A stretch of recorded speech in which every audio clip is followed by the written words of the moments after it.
আসসালামু আলাইকুম। আমি professor Ishrat Jahan, fertility specialist, global fertility centre, Dhaka. রোগীরা আসেন ইনফার্টিলিটি নিয়ে এবং আমরা বিভিন্ন রকম পরীক্ষা নিরীক্ষা করি, করে দেখি যে সব ঠিক আছে। সব মানে কি বলছি, আমরা প্রাথমিকভাবে যেটি করি সেটি হলো পুরুষদের ক্ষেত্রে সিমেন অ্যানালাইসিস করি, সেখানে স্পার্মের কাউন্ট, মর্টিলিটি এবং স্ট্রাকচার সবই ঠিক আছে।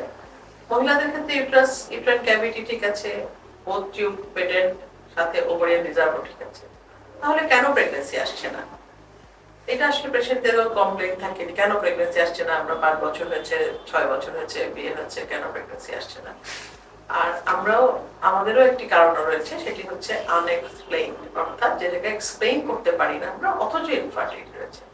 তখন আমরা আসলে প্রথম থেকে শুরু করে চিকিৎসা করি, যেহেতু তাদের সব ঠিক থাকে আমরা প্রাথমিকভাবে ওভুলেশন ইন্ডাকশন দিয়ে থাকি, তারপরে হয়তো ওভুলেশন ইন্ডাকশনটা আবার একটু সাথে গোনাড্রপের ইনজেকশন দিয়েও দিয়ে থাকি, তারপরে আমরা আইইউআই করি, তারপরে না হলে আমরা আইভিএফ এর যাই, স্টেপ বাই স্টেপ চিকিৎসা করতে থাকি।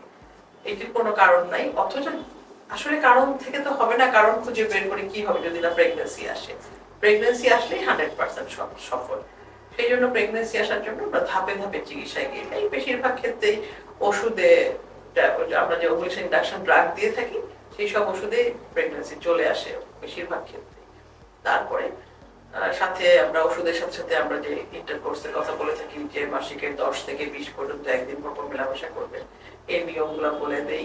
তারপরে তাদের কিছু যদি কোনো হরমোনাল সমস্যা থাকে, তার পুরুষ বা মহিলার থাইরয়েডের সমস্যা থাকে বা ডায়াবেটিস থাকে, সেগুলো আমরা চিকিৎসা করি।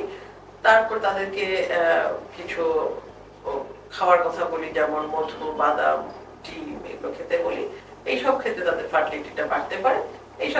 এইসব করেই আসলে 80%-এরই প্রেগন্যান্সি চলে আসে। আর কিছু মানুষের যেটা হয় যে তাদের জন্য আমরা স্টেপ বাই স্টেপ এগোতে থাকি, যেমন ওভুলেশন ইন্ডাকশন ড্রাগের পরে আমরা আইইউআই করি। আইইউআই না হলে আইইউআই হয়তো 3 বার বা 4 বার করলাম, তারপরে যদি না হয় তখন আমরা তাকে আইভিএফ এর কথা বলি। এটি খুবই কম, শতকরা 3 থেকে 5% রোগীদের প্রয়োজন হয় আইভিএফ এর।